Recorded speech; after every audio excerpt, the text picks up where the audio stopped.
In Wall Street, where power and money are worth more than reputations, an intern is humiliated in front of colleagues and bosses. Silence, cold stares, closed doors.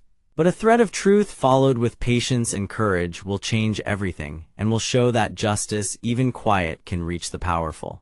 Marcus Andrew Collins had the habit of arriving before sunrise. The subway was still somewhat empty when he climbed the steps of the Wall Street station, breathing in the salty air of the Hudson mixed with the smell of coffee from the corners.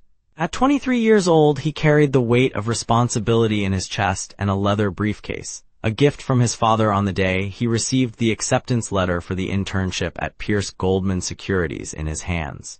As the only child of a math teacher and a nurse, he grew up in Ohio amidst science fairs, church choir rehearsals, and long kitchen table conversations about what was right when no one was watching. His father had passed away the previous winter, a victim of a sudden cancer, and since then everything seemed quieter except for the inner call to be faithful to what Robert Collins called the narrow path. "There are many broad roads, son," his father said in his final days, his voice weakened but his eyes still bright. "But only one narrow path that takes you where it truly matters."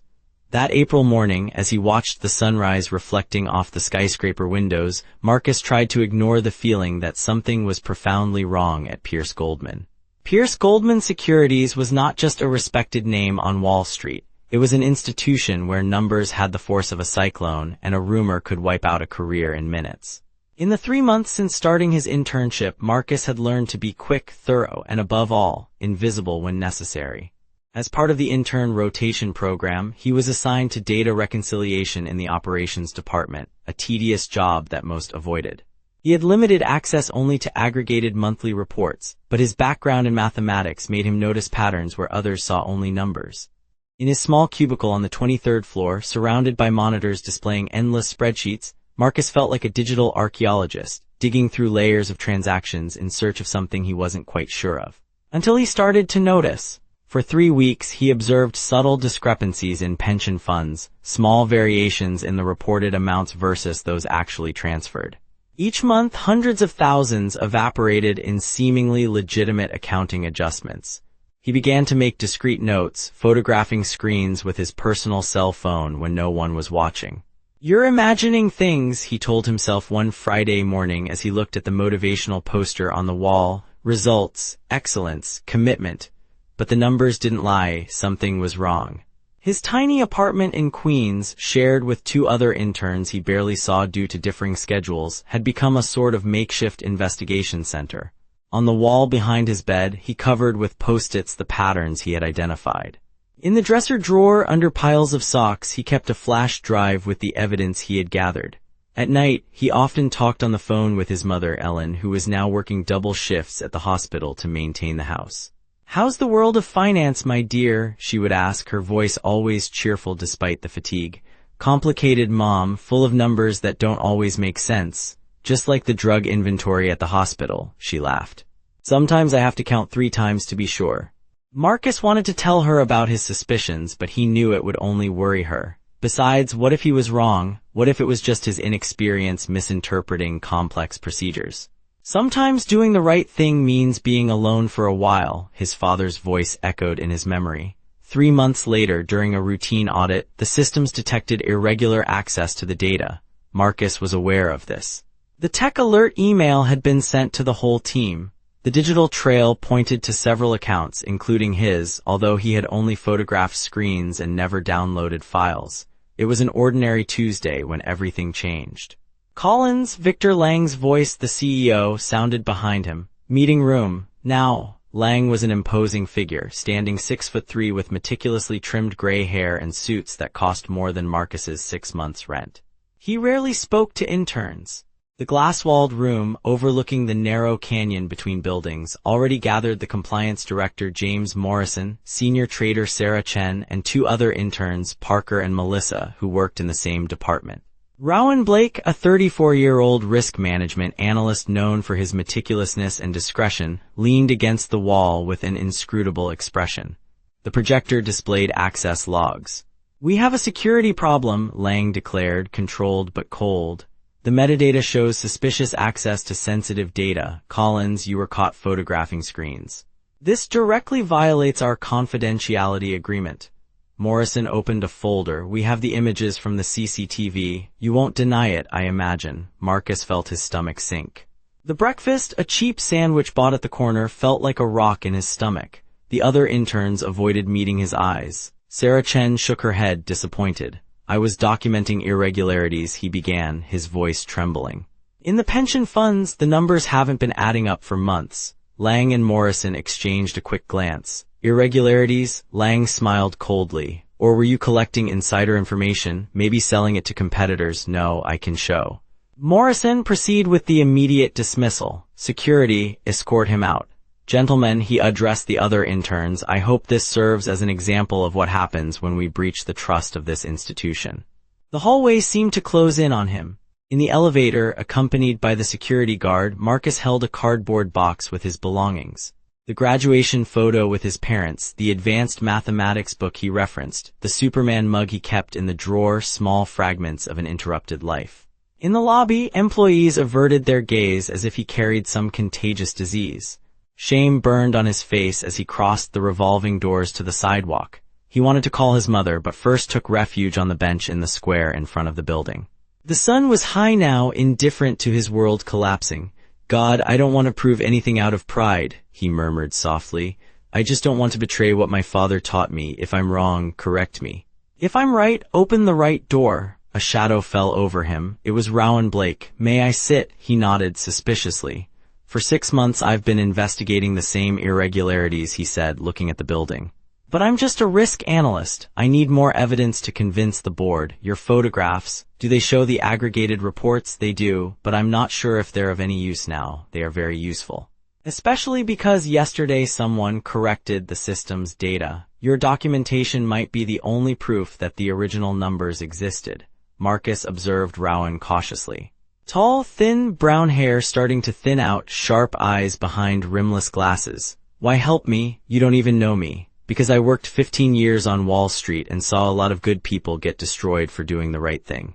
This time, maybe we can change that. Rowan explained that he suspected a coordinated scheme between Lang and some directors, but he needed irrefutable evidence. Marcus's photographs, combined with his own internal analyses, could form a solid case. Meet me at the cafe on Mulberry Street tomorrow at 7 a.m. Bring everything you have.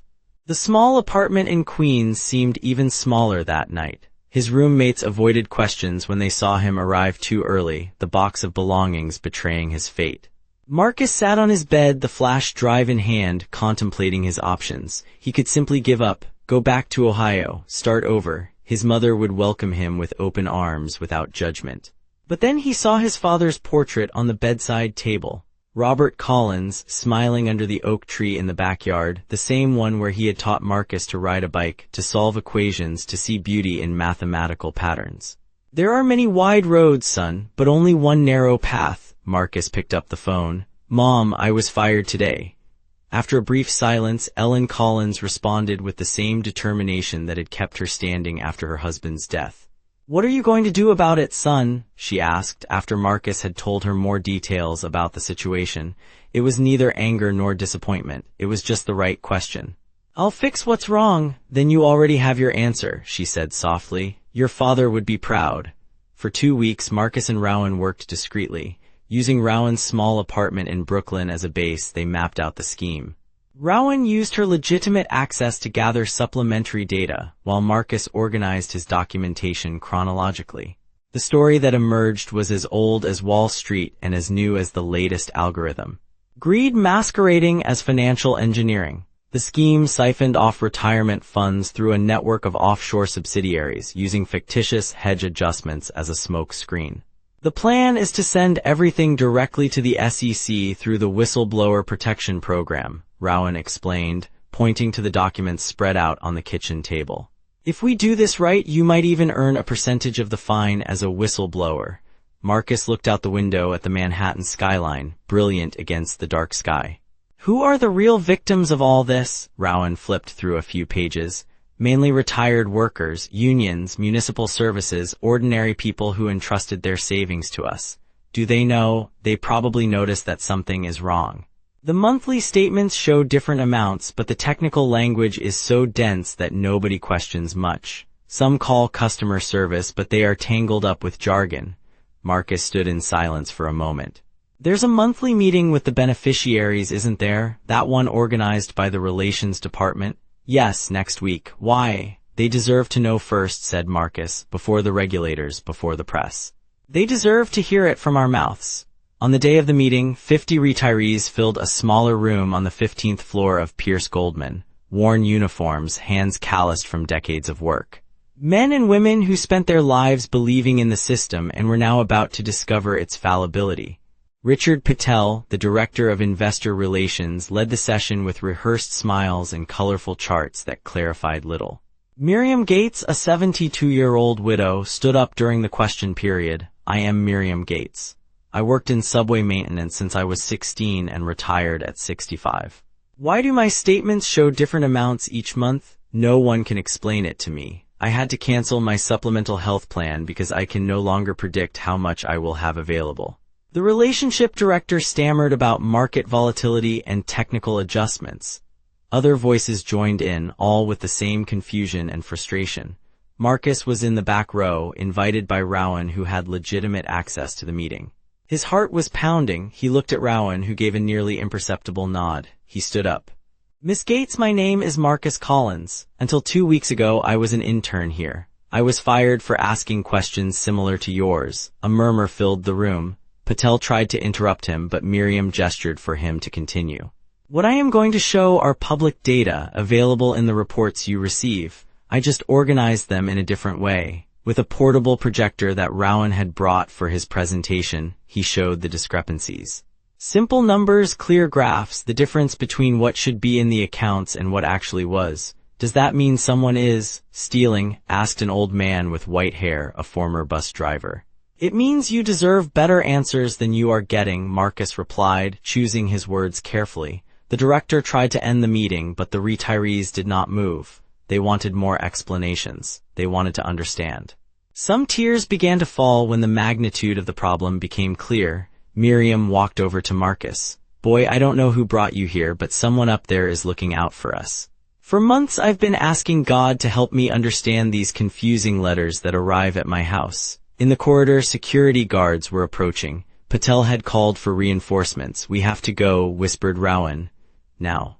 But before they could leave, Victor Lang appeared, accompanied by James Morrison and 2 company lawyers. What is going on here? Demanded Lang, his icy voice contrasting with the anger in his eyes. One of the retirees, a black man of approximately 70 years old wearing a Navy veteran cap, stood up. We're finally understanding what happens to our money, Mr. Lang. This young man here explained in 5 minutes what you couldn't do in 2 years. Lang looked at Marcus, then at Rowan, understanding the situation. Mr. Collins, Mr. Blake, you are both violating confidentiality agreements. This will have serious legal consequences. Marcus felt the fear rising, but then he saw Miriam Gates' cell phone pointed at them, recording. Around them, other retirees also had their phones in hand. Perhaps it would be better to continue this discussion in private, suggested Morrison, sensing the danger. There is nothing private about misappropriated pension funds, Rowan replied calmly. Especially when they affect dozens of people in this room. An hour later, security escorted Marcus and Rowan out of the building. But this time, they were not alone. A dozen retirees accompanied them, with Miriam Gates leading the way. What do we do now? She asked. Now, said Marcus, looking at the building that represented so much power, we go to the SEC. Together. 3 days later, the Securities and Exchange Commission announced a formal investigation into Pierce Goldman Securities, based on a detailed complaint with substantial documentation. The financial press covered the case, but it was the photo of Marcus and Miriam embracing as they left the meeting that went viral on social media. The image captured something that transcended the financial scandal. The young intern, still with his access badge hanging around his neck, consoling a lady whose retirement dignity had been compromised. It was David versus Goliath, translated into Wall Street's language. The legal process dragged on for 8 months. Lang resigned to focus on family. Morrison was indicted for fraud. The company paid a fine of $127 million and established a restitution fund for those harmed. For Marcus, the following months were difficult. No Wall Street company wanted to hire the whistleblower. Job interviews were canceled when his name was recognized. His bank account, already thin, was dangerously approaching zero. One afternoon, while sending yet another resume for an unlikely position, he received a call from an unknown number. Marcus Collins, this is Catherine Reed from Integrity Asset Management. We were wondering if you might be interested in helping us develop our compliance program. Integrity was a smaller fund manager with a focus on responsible investment. The salary was modest compared to Wall Street standards, but sufficient for a fresh start. Rowan also moved on. Against all odds, he was promoted to Director of Compliance at Pierce Goldman, now under new management, with the specific mission of rebuilding the company's reputation. We need someone who has proven to have integrity, the new CEO explained. On the first anniversary of the whistleblowing, Marcus received a handwritten letter from Miriam Gates. Dear boy, our money was returned. But what you gave us back was more important, the certainty that there are still people who do the right thing. Your mother and father must be proud. Marcus put the letter in the drawer next to the last photo with his father. The following Sunday, he sat on the last bench of the small church near Battery Park, bowed his head, and gave thanks. God acts in the details, he thought. And sometimes, the details are brave people making difficult choices. Justice had arrived, not like a lightning bolt, but like a seed that grows slowly, watered by small acts of daily courage. The narrow path was neither the easiest nor the quickest, but it led exactly where it needed to go.